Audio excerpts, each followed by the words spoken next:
the present electrical form. I'm also going to try to attempt to show the part that amateur radio played in both halves of this, the center being 1919.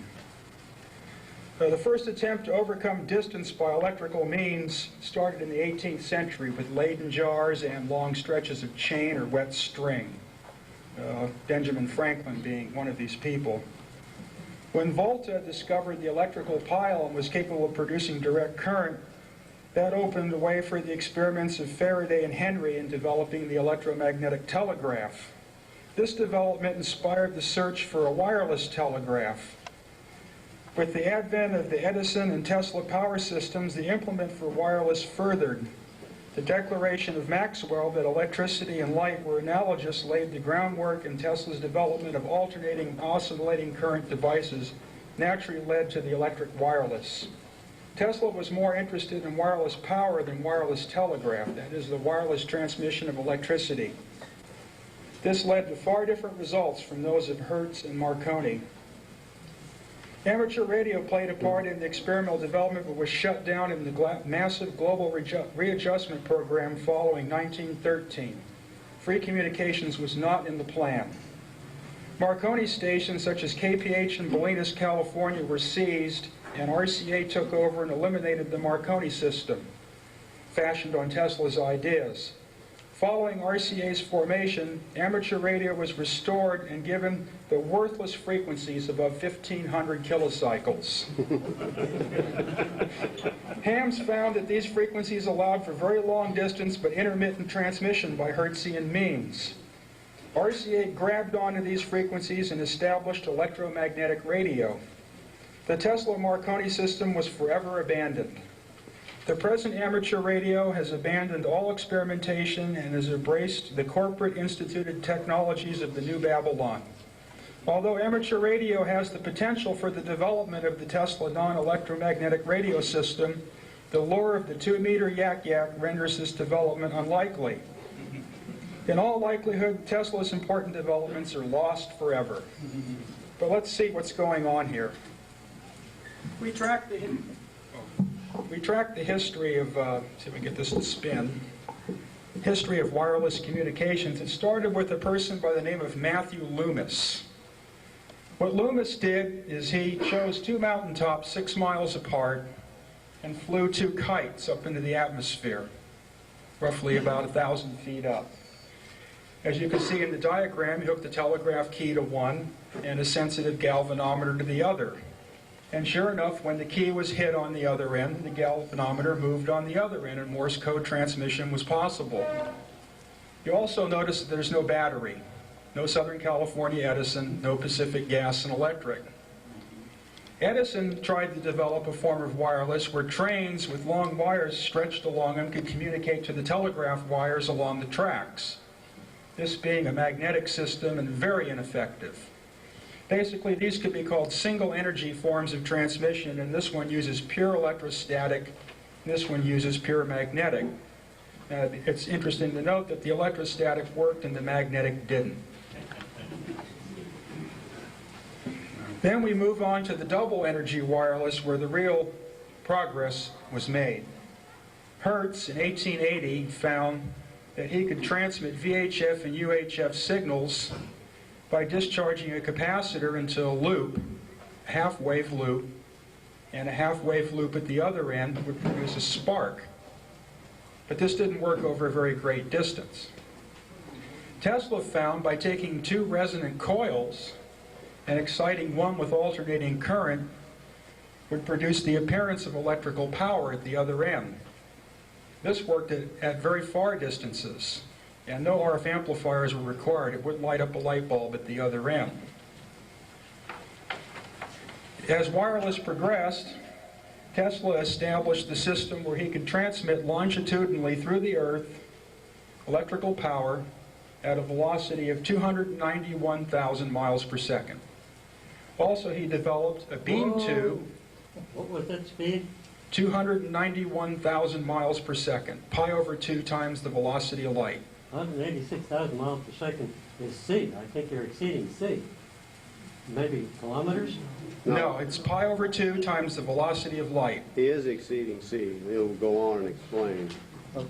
There's a different set of dimensions. All right. Velocity of light simply is an expression of the ratio of energy to mass. All right, which is a limit. A limit to what? As a constant. It's a constant, Yeah. not a limit. In the beam, Tesla found that he could transmit direct current energy over incredible distances. And this energy not diverging out of the beam, much tighter and more compact than any laser ever built. In the longitudinal mode through the ground, there was really no losses, and the light bulb would light up at the other end. Marconi, in an attempt to circumvent the Tesla patents, changed the impedance of the system and used the flat top antenna, where you would get transverse electromagnetic propagations at 186,000 miles per second and longitudinal magnetic dielectric transmissions at 291,000 miles per second. For those that want to go back through history, Professor Wheatstone proclaimed that the velocity of electrostatic induction was pi/2 times the velocity of light. As those of you that know about electronics and electricity, I'm sure you all heard of the Wheatstone Bridge. Wheatstone was a very important researcher. As things progressed, we ended up with this. Thanks to Mr. Sarnoff and RCA, all of these things were eliminated, and we ended up with a system where transmission only propagated at 186,282 miles per second. And the losses in the system were total. This occurred in 1919, and by then Tesla vanished from the scene. Now, if we analyze these systems, we find that the longitudinal magnetodielectric system, that the electrostatic lines of force and the magnetic lines of force are directed in the same axis as the propagation of the electrical energy. In the Hertzian system, the magnetic lines of force and the electrostatic lines of force exist at right angles to the direction of electrical energy propagation, and this is what accounts for its incredible losses. In this system, we have little or no losses. In this system, we have an extremely high level of losses. In fact, by its very definition, it's resistance. It's called radiation resistance, a term familiar to many. Now, also, we have the waveforms that these devices produced. Now, we're familiar with the conventional alternating current. Okay, the alternating current has a real frequency in cycles per second.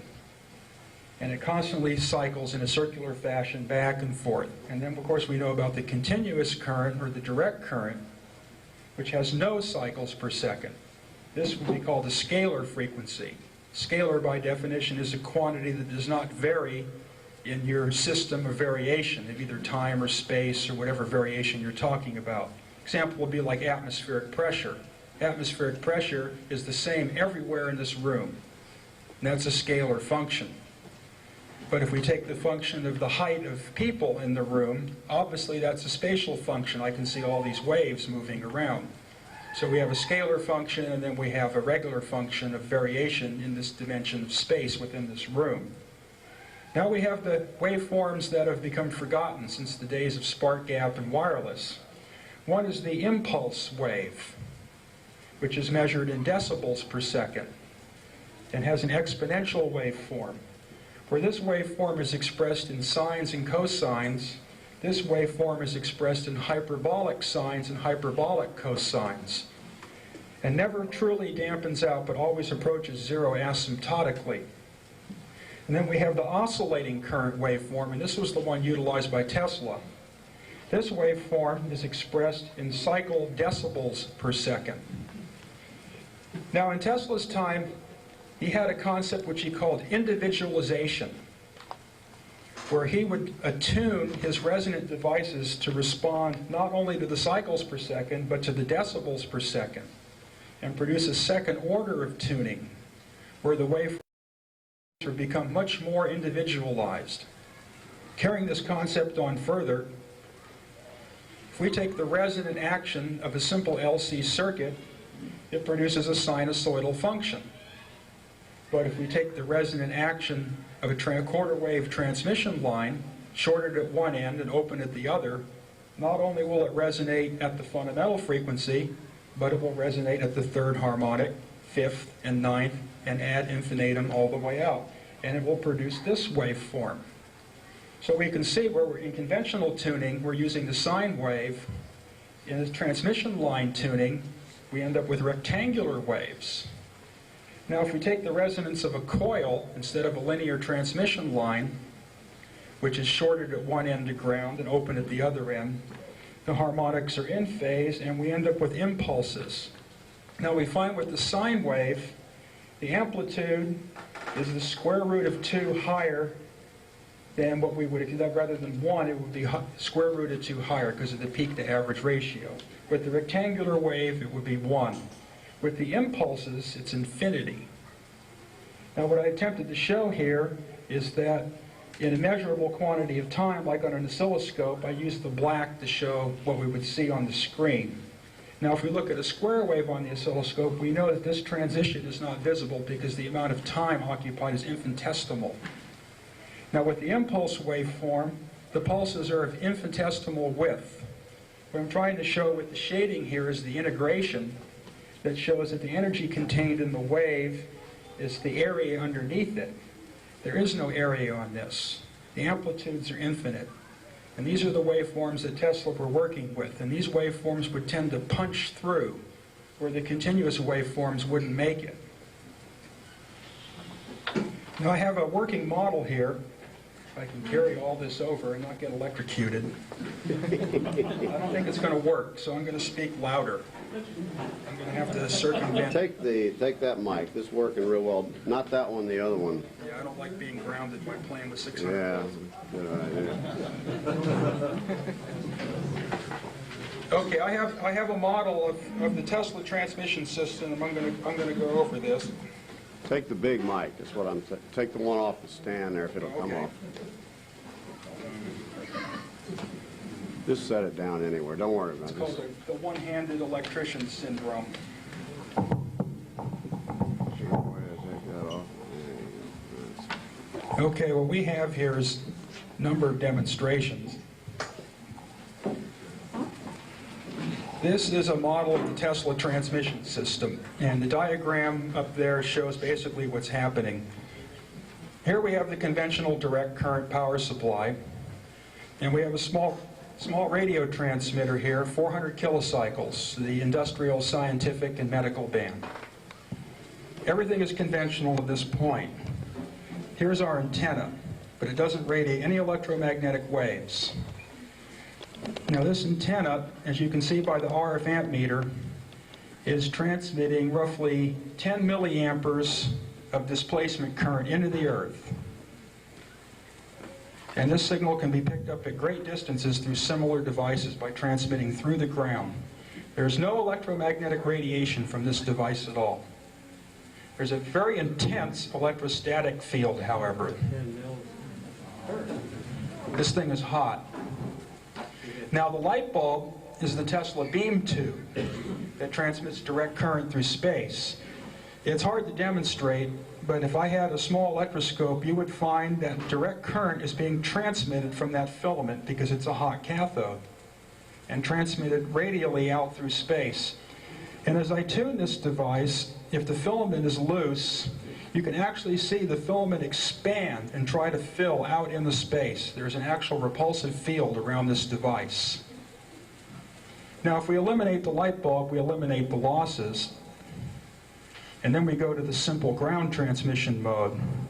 And the current goes up to a little higher than before, still about 10 milliamps. This is a very crude, small device. Now, I've built these devices on the 40-meter band and powered them up to about 50 or 100 watts. And was successful with simply a coil hooked to a very low impedance ground of transmitting from the San Francisco Bay Area to Los Angeles with 599 plus. No antenna at all. No antenna. Very intense ground. 24 ground rods into a salt marsh, the San Andreas, the San Gregorio, and a third unnamed fault, all converging. And 500 feet of silicon bronze wire, all connected to a massive copper bus. Now, basically, if you view this device let's start with the quarter wave vertical. Everybody's familiar with the quarter wave vertical. Okay, those of us that love 80 and 40 meters know that the quarter wave vertical is a real pain.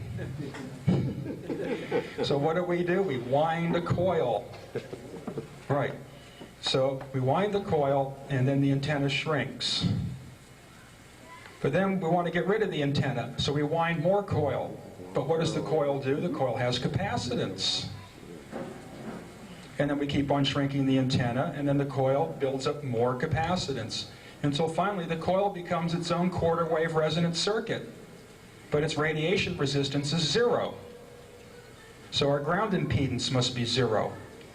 Because if we start off with an antenna current of 1 amp for a given amount of power into a quarter wave vertical, we're going to end up with a pure loading coil with no losses of a current of roughly 400 or 500 amps for the same amount of power. And that's going to put a heavy demand on the ground system. But if you can meet that, those poor people in their RVs that have that big coil and no antenna are going to have to turn their RF gain all the way down.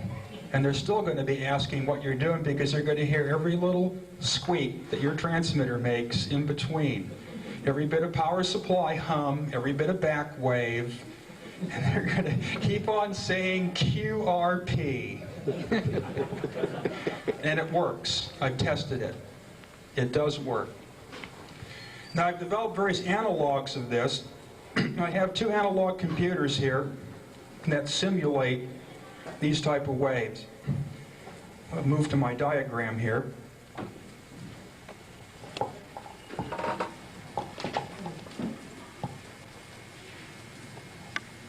Just leave it down facing the speaker. Eric, I don't even need that mic. Don't worry about Oh, well, I got it now. it. All right.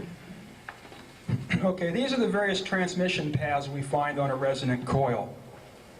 We have the electrostatic, we have the magnetic, we have the magnetodielectric, and we have the electromagnetic. And all of these paths are circulating around the coil. It's a very complex transmission path, and analysis of it really boggles the mind, particularly for transient cases. And I had to develop a completely new system of algebra just to describe this stuff. And then I did manage to come up with practical algebraic formulas available for the ham radio operator experimenter that are published by a rather obscure organization up in Eureka called Borderland Sciences. And there's nomographs and tables to calculate your impedance and wavelength and all these things. It's completely engineerable. There's nothing mysterious about any of this at all. Okay, if we look at these constants here, K is what's called the elastance between the terms. Elastance is measured in per farads. Not farads, but per farads. Everything becomes inverted. Capacitance, of course, is measured in farads. This is the electrostatic impulse wave. This is the one that finds its way to the end first, the coil. And we have the magnetic wave, where L is the inductance in henries, M is the inductance in per henries, or what we're used to calling mutual inductance. Mutual inductance always has to be expressed as an inverse. It's always in per henries. Otherwise, the dimensionality does not work out, and the equations will lead to erroneous results. This really led to a lot of confusion in the early attempts of the GE laboratories to ascertain why these complex waveforms they were experiencing in their substation transformers were causing them to explode for no unexplainable reason. The standing waves would build up and appear in the center of the windings and puncture the insulation, but yet from terminal to terminal there was no voltage difference. The process was basically started off by Steinmetz, and then there were 2 other allied scientists, Bloom, and I forget the name of the other guy, Boyajian. Bloom was the first one to discover that the dimensionality of magnetic inductance should be, rather than L squared, L being length, should be 1 over L cubed. In other words, per centimeters cubed. But never went anywhere with it. And then Bewley, which was the one that really developed all the differential equations for describing this stuff, kind of forgot about mutual inductance in its proper dimensions. And even though quantified all of these things very admirably in his book called Traveling Waves on Transmission Systems, probably one of the best books on electric waves ever written. He still failed to understand the true nature of the longitudinal wave and the dimensionality of mutual inductance. Now, of course, in the double energy flows, when these things combine, we have the longitudinal wave, the wave of Tesla, and we have the transverse electromagnetic wave, the wave of Hertz. This is the wave we use today for transmission. This wave has become completely forgotten, unless it incidentally appears because you have too big of a loading coil. Oh, piece of paper there. Okay, I think that's it for the diagrams. Yep, that's the last sheet. Okay, that kind of wraps up what my talk is on this. I know it's pretty shotgun approach and scatter, but I tried to run you through the whole arrangement here. I think any experimenter knows where to begin. You're going to end up with an SWR of infinity as your desire rather than 1. You're going to find out that the plate current will dip down real nice. Your tank circuit Q, irregardless of what the ham radio book says, should be at least 10 to 20,000. The way to accomplish this is with extremely heavy sheet copper windings and large quantities of vacuum capacitors in parallel. You'll end up with circulating currents of hundreds, if not thousands, of amps. The other approach is to use large series resonant circuits or resonant coils. You'll end up with voltages of anywhere between 50,000 volts to 1,000,000 volts. You will learn all about electrostatic gradients, punch through, flame outs, and all the pitfalls. It will be very difficult. And you will learn about ground impedance and the undesirability of inductance. A straight wire is no better inductance. There's no better way to establish an impedance than to have a nice long piece of number 8 gauge wire going from your rig to ground. You might as well put a resistor in the circuit. Everything has to be done with sheet copper. Any effective conductor of radio frequency current has to be a third wide as it is long. It can't be any thinner. Ground impedance has to be at least 100th to 1,000th of an ohm. If you can deal with all these things, you can get rid of your antenna and you'll have no more complaints from your neighbor except for that did-it-ah-dah did-it coming out of their telephone. So I'm going to turn this over to Chris, and he's going to go through some ancillary. Oh, actually, I was going to give you one more demonstration here. I'm sorry. We have the two networks. We have the longitudinal and transverse networks. Hold them up, Eric, and show it to them. Well, it's kind of hard. But we have, as you see, the network MK and network LC, which is shown as 2 and 4 on there. These are laddered up in what are called an artificial transmission line, consisting of a long series of little capacitors and little coils. The transverse electromagnetic line here is 1,500 meters long, electrically. Now, if we hunt for its resonant frequency as a quarter wave transmission line, in other words, creating a impedance at one end and an admittance at the other end, or closed and open circuit. And we'll use the AC voltmeter here. You notice we only have to use one wire. That's the key to Tesla. He developed the true monopolar electricity. Okay, we'll hunt for a resonant frequency. Okay, we get a little kick there, a little higher than before. I'm not used to this oscillator, so I don't know what its calibration is. It seems a little different than the original. Things don't always work out on stage as you would like. Okay, it was supposed to be 53 kilocycles, so this is showing it about 60.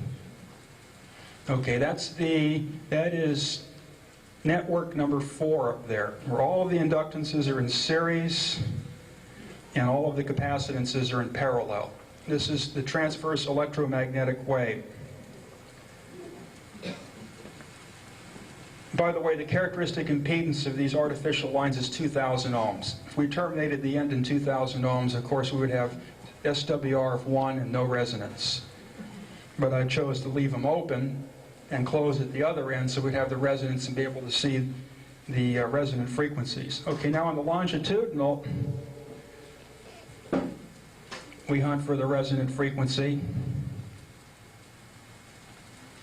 And here it shows up as about 100 kc.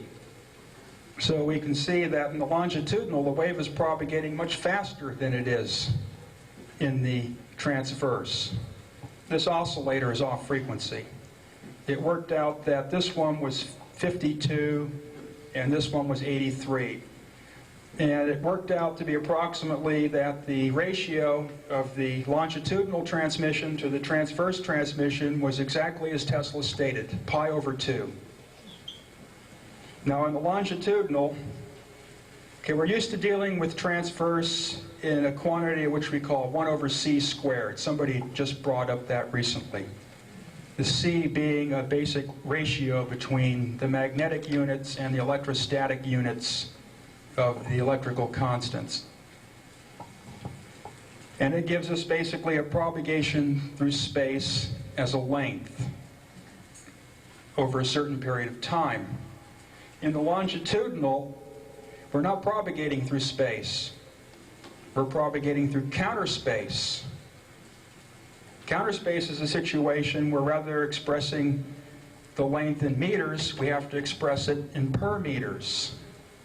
A completely inverse form of propagation. As an example, if we take an electromagnetic inductance coil, we find the inductance is proportional to the length of the wire, approximately, and the area enclosed by it. It's the quantity of meters that expresses the inductance. If we take a capacitor, we find the closer we bring the plates together, and the more we fill in the area, we're dealing with a situation that's in per meters. The electrostatic, as a natural propagator of longitudinal waves, always goes towards closeness. The magnetism always acts as a distance. So here is our basic difference between longitudinal and transverse. In the transverse wave, we're attempting to overcome distance by forcing our way through it. In the longitudinal wave, the 2 points are already there. Why fight it? They're already one. And this was Tesla's fundamental discovery. This is the way that he was able to light up a light bulb at his receiver. No RF amplifiers. They didn't have any of that back then. There was no transistors, no tubes. There was no Radio Shack. There was no Newark catalog. There was no Henry. There was no Ohm. There was nothing. All there was brass and wood. And that was it. There was nothing else. And this guy Tesla was capable of transmitting electrical power over incredible distances with just simple, practical materials. There was no silicon, there was no nothing to work with. They just started to develop vacuum tubes. His vacuum tubes were all just like the light bulb. They were all just one-terminal devices. And they would produce incredible quantities of light in the same fashion as the sun, completely unlike the incandescent light bulbs of today. And all of Tesla's devices never used energy. Just like in a tank circuit, it was always returned on the opposite half cycle. So that concludes my talk. I'm going to turn you over to Chris for a few more demonstrations. Hopefully it wasn't too far out or confusing for you. I'm sure it was a lot of material. But also, I think I gave you something to start experimenting with. So those of you that love 160 meters, go to work.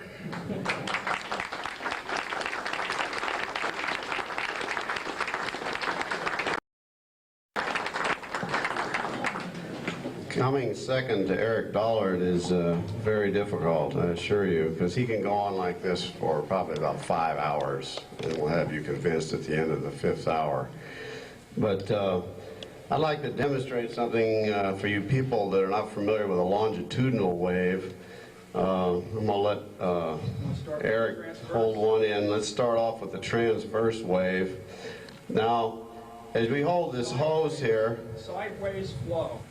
you can see that it takes a finite time for this transverse wave to propagate from one end of this hose to the other. You can see there's a finite time. That finite time is the speed of light.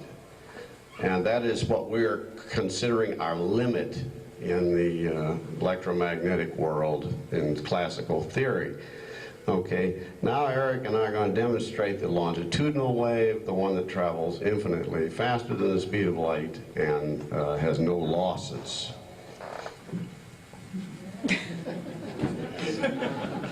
Just jerk it like I said. As you can see, if you move one end, the other end moves instantaneously. There is no time delay as there is with the transverse wave.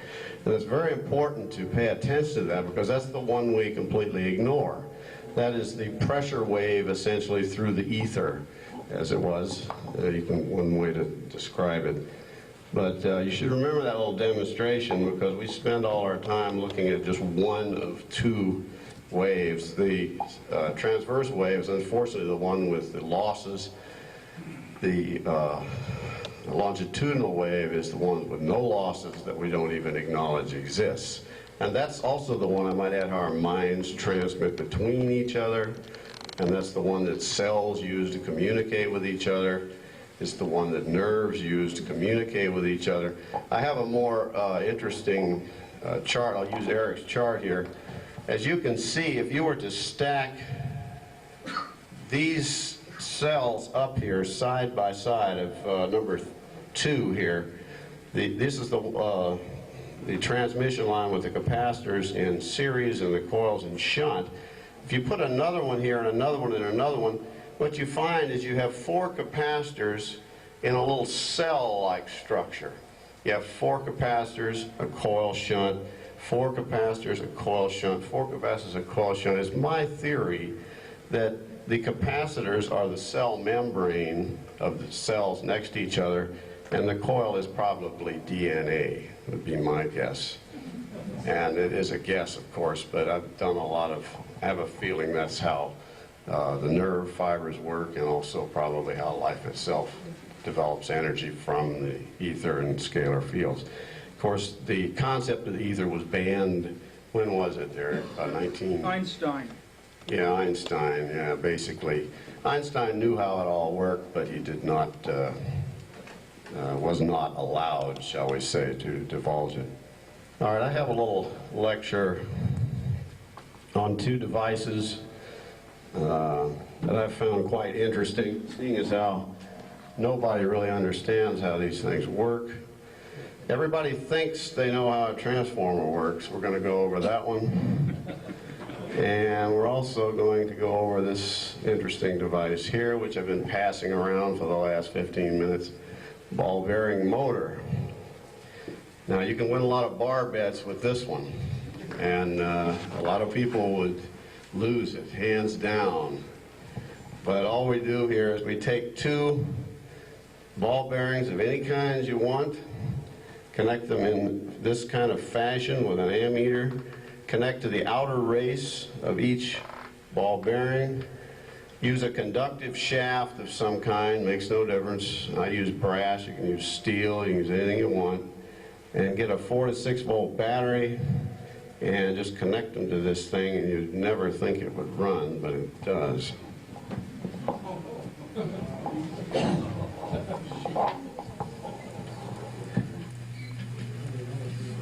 Eric and I need to get this started.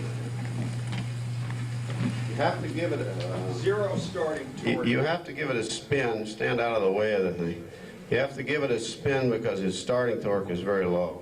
But its running torque is very high.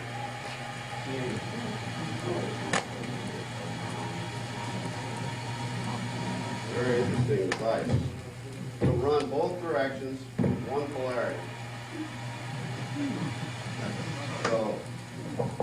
So you can win a few bar bets with that one, let me tell you. And if anybody wants, I've tried it with about 5 different types of bearings. They all work just fine, and it doesn't seem to be fussy. You've got to get at least 10 to about 50 amps going through the bearings before it works properly. But Eric and I have both thrashed this one around for quite a while, and I agree with Eric. It proves that we've got 2 vortexes operating here in the current somehow through the ball bearings, and the vortexes themselves are making the balls rotate. And that's another theory in itself, because the energy does vortex in and vortex out in the ether. All right, now we'll get into something a little more interesting. Does everybody know what a transformer is? They're on every power pole in every city, in every residential area, every industrial building. I work out of UCSB and I deal with them every day. We've got probably about 400 of them out there, large ones. And they seldom cause any trouble, and but unfortunately nobody really quite understands how they work. And you say, oh, I know how a transformer works. I learned it in electronics class and all that, and that's true, you did. But we're going to go through a little basic principles of electronics here and power generation, right, just for a second. If I take a magnet, bar magnet right here, and a piece of steel, and hold the steel up next to the bar magnet, what happens is, in classical thinking, the magnetic flux lines of the magnetic field are attracted to this piece of iron. The iron tries to close the field lines, and you get a concentration of field lines in the iron itself. Iron is like a sponge. It just kind of grabs all the flux lines up. And the other principle we learn in electronics is that if we take a bar magnet and cause it to move around a conductor with a meter on it, the moving magnetic lines of force cutting the wire field generates a current that you can read with a meter. And everybody has demonstrated that at some time or another, I'm sure. That's not anything. But the principle is the field lines cut the wires, and the wires somehow generate electricity. Interesting theory. On the primary winding of a transformer, this is a toroid. This is hopefully a perfect transformer. It has no core losses, and we'll just assume it has very good high permeability core. If you put an AC signal generator on this thing and your typical primary winding, the primary side we understand quite well, because when the current flows through the winding, the flux lines, it tries to make a bar magnet basically out of this piece of core right here, because you have turns around it and you have a piece of steel in it. So what happens is all the flux lines, just like this piece of iron up here, jump from the winding into the core itself, the magnetic core, and it forms a magnetic loop, actually a magnetic flux path around the transformer. And since it's AC in here, the magnetic field is changing both direction and magnitude with the alternating source. Is everybody following me so far? And nobody's disagreeing with anything? Okay, that's... No way. Are you? No way. You're not following. Well, you don't have to follow. That's all right. The snake oil. All right. Yeah, snake oil. You can explain this when I get through. Anyway, the problem exists in the secondary coil, which we all assume when the magnetic flux lines supposedly cross the winding of the secondary coil, it generates current, producing current in this arbitrary resistive load. The problem is that iron sucks up most all of the magnetic field. Like 98% or higher of the field will be within this red circle here, and within the iron, just like this thing, sucked up all the flux lines in here. And if there's any leakage flux, it's very small, and it's mostly around the primary coil, and it would be probably less than 1%. So almost all our magnetic field is within the red iron core, in this case. Now the problem exists is if the field is within the red iron core, no field line touches the secondary winding, because the winding is not within the iron. The winding is external to the iron. Now, if no field line touches the coil, secondary winding, then no voltage or current will be generated in the secondary winding.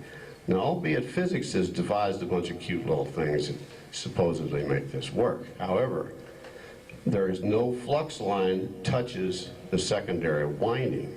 So if no flux line touches the winding, it cannot induce a current, it cannot induce a voltage. So how does it work? And that is the question you might be able to answer. Be happy to. You can, well, all right, fine. But there's no flux Now, the one answer you're probably going to give is if flux passes through a coil that generates a current, that's fine. But there's no flux line touches a wire here, which means there's no interaction between the core itself and the wire itself, which means what is interacting here. Truth of the matter is we have no idea how a transformer works, even though they're the most common thing around. There are many explanations, but I've never seen one that would, Eric has pointed this out to me, that really explains this properly. So, I have a few electrostatic experiments over there, and my next talk, my favorite subject is electrostatics, and this is kind of off my normal topics, but the next lecture I give will probably be on electrostatics, which is very interesting because we ignore them completely.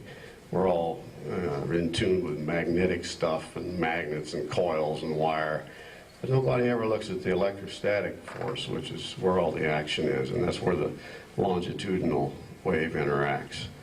Anyway, that's really all I have, and I'd like to thank you all for putting up with us tonight, and I wish you would invite Eric back sometime because he can go on, like I say, for about 5 hours here. Thank you very much.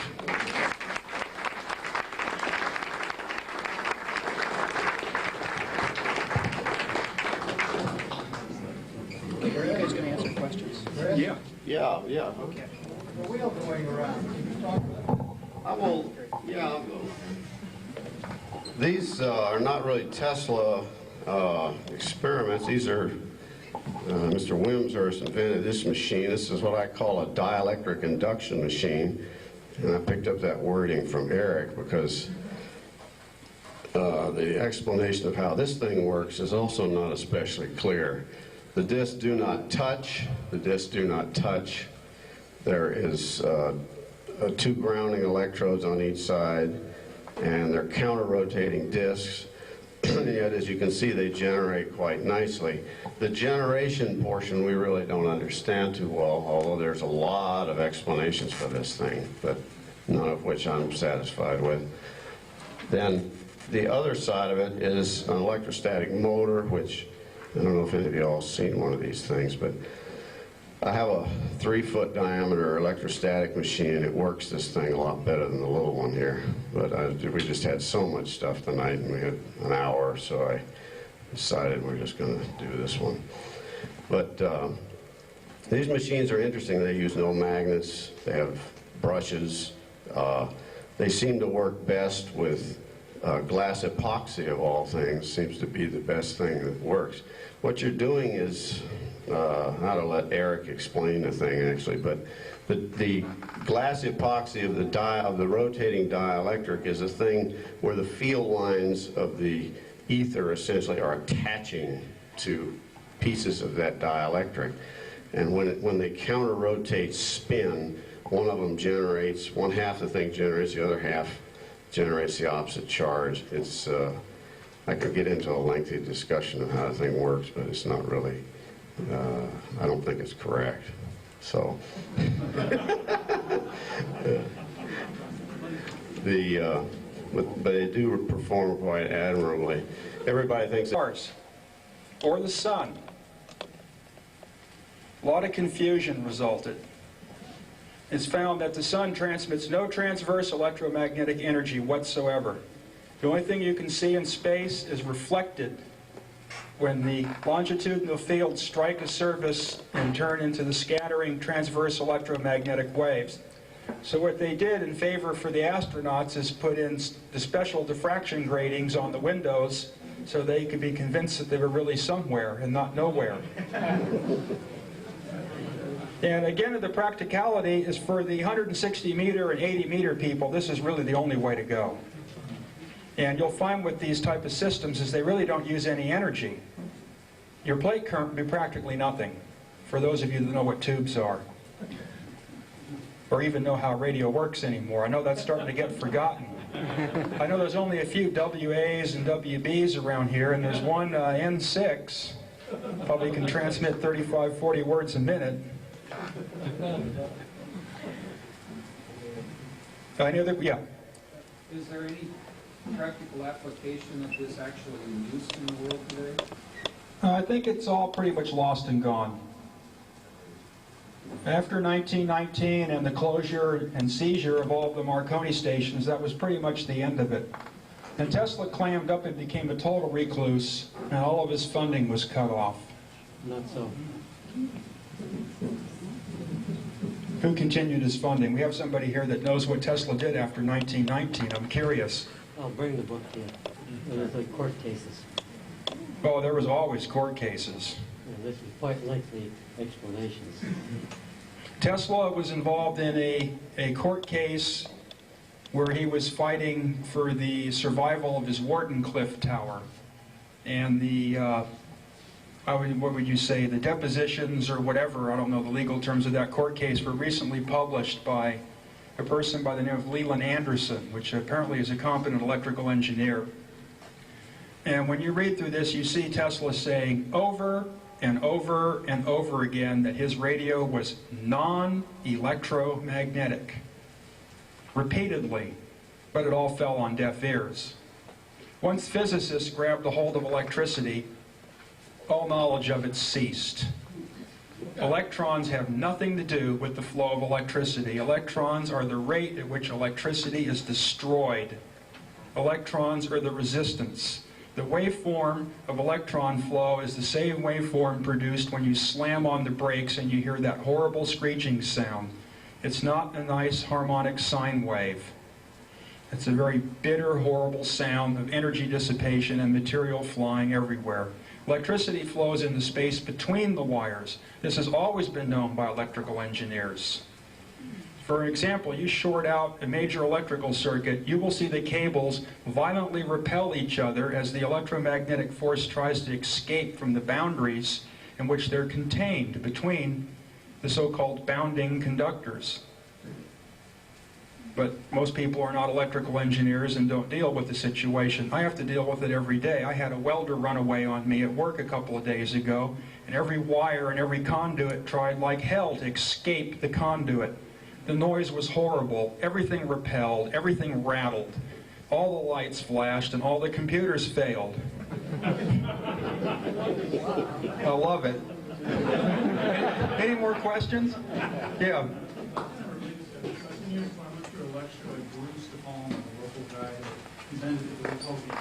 Bruce De Palma did not invent the end machine. The end machine was invented by some people that lived in the bushes over the hill. And they actually produced, it's called a sunburst. I'm not that familiar, but I know Bruce De Palma. Bruce De Palma picked up on the idea and tried to duplicate it and produced a very wonderful constant current machine with horribly strong magnetic fields. It still did not produce the free energy. They still have the overheating problem with it? I don't know where it's gone now. He went overseas, and that was kind of the end of that. The problem is you get too high of a concentration of magnetic fields, and you're fighting a losing battle. Now what Chris did is Chris built an electrostatic equivalent of it, consisting of 1,000 picofarad variable capacitor that was spun by, I believe, a 10,000 RPM motor. RPM is the key. Same thing with Tesla. All of Tesla's true devices always spun at some horrible velocity. And this highly rotating, high-speed rotating variable capacitor, when hooked to a battery, would produce electricity from nowhere. I have a little device in my car where I operate my 24-volt military field radios off of 12 volts. Very crude device. It consists of a vibrator that charges two 12-volt capacitors in series and discharges, or charges them in parallel on 12 volts and discharges them in series on 24 volts. If the dwell angle on the contacts in the vibrator gets screwy, when you turn the switch off, the thing just sits there and keeps humming, powering the 327 pilot lamp for a period of about 2 minutes. But of course that's impossible, just like all Tesla's work. It's all impossible. It's like the transformer. That's why the lights should go out right now, but they're still humming away. Any more questions? Yeah. The other speaker says something to the effect that Einstein was suppressed, quote unquote. My question is by whom? Well, probably the same people that bulldozed my station in Bolinas and are now presently trying to close down KPH in Bolinas, which Marconi started in 1913. Same people that like to get rid of all those tubes and knobs on your radios. When I caught the fire department cutting my coax and said they didn't want any radios with knobs anymore. And the FBI said that the dope dealers were all upset that I was listening to their telephone calls, so the county came in with their SWAT team to get rid of my radios. It gets into a weird subject when you start to explore it. I'll tell you right now, the cellular telephone companies want to make the situation just like it is in the so-called United Kingdom. You better not get caught with a scanner in the UK, or you go to the brig. We will have none of your radios here, Mr. Dollard, and your experiments are banned in the town of Bolinas. We have a group to make sure. They even went so far as to cut down all the roadside telephones. So look up a group named Commonweal in Bolinas and talk to Hillary. They'll tell you who. It's up to you to experiment. I already lost a gallon of blood over it right out of the rear end. Any more questions? Yeah.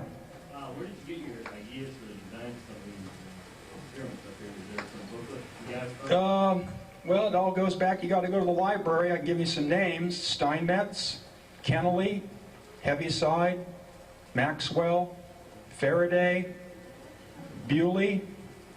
Oh, let's see who else. Mathematician by the name of McFarland that worked out of Austin, Texas. Well, those are pretty much it. You work with those guys, and you know, and do your basic studies. You know, learn the algebra, and learn your dimensionalities. It takes about 14, 15 years. You're not on the internet, are you? I'm on CW every day. 7037 in the morning and 7137 at night. The rest of it, as far as I'm concerned, is just the Babylonian telephone. Because that 2 meters isn't good for your face. I did experiments with the higher frequencies. They cause eye cataract, so I'd be careful about holding that stuff around your head. And these little silly phones that people carry around, I don't know. 15-minute exposure, and I found I was getting 100% mutation in radish seeds. Things are a little different than you would think right off. Any more questions? Well, I guess I scared everybody.